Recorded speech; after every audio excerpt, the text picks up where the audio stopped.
राधे राधे दोस्तों, आप सभी को ज्येष्ठ अधिमास की शुभकामनाएं। श्रीमद् भागवतम कृष्ण कथामृतम में अगले अंक के साथ जब ब्राह्मण देवता को उस सन्यासी ने बहुत समझाया और सार कहा कि मुंचा ज्ञानम प्रजारूपम संन्यासम तो महासुखम। अरे आप इस संतान के सुख को छोड़ दीजिए, त्याग दीजिए। संसार में यदि सुख है तो भगवान के भजन करने वाले सन्यास में ही सुख है। लेकिन ब्राह्मण देवता ने जब बहुत जिद कर ली तो उन्होंने एक फल प्रदान किया।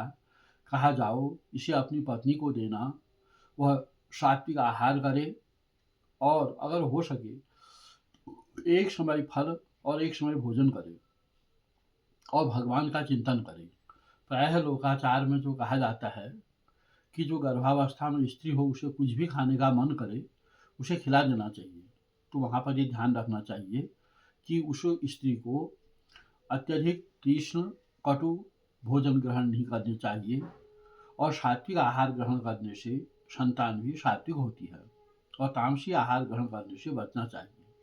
अब ब्राह्मण देवता घर आए और उन्होंने वह जो फल था अपनी पत्नी धुंधुली को दिया और कहा कि मुझे महात्मा मिले थे, उनके द्वारा यह फल दिया गया है, इससे हमारे घर में जरूर ही संतान होगी।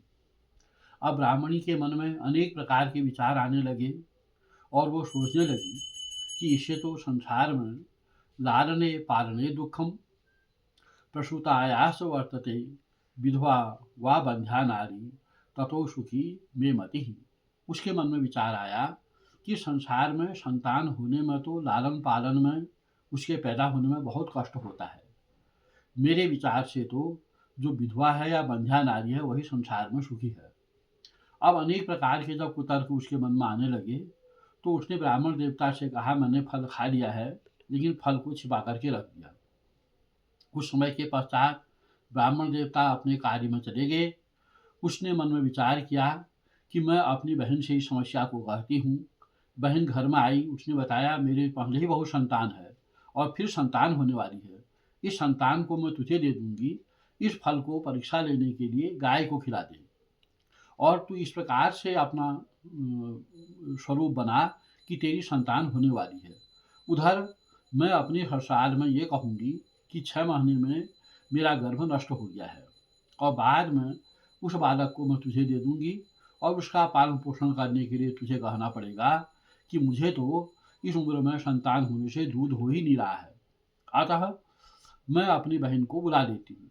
इस प्रकार का सारा व्यूह रच करके ब्राह्मण देवता तो अपने कार्य में संलग्न थे और धुंधुली ने ऐसा व्यूह रचना कर करके उस फल को गाय को खिला दिया और स्वयं ब्राह्मण देवता से कह दिया कि मैं गर्भावस्था में हूँ। आज यहीं तक, कल को इसी प्रसंग को आगे बढ़ाते हुए पुनः आप लोगों के सामने आऊँगा। राधे राधे।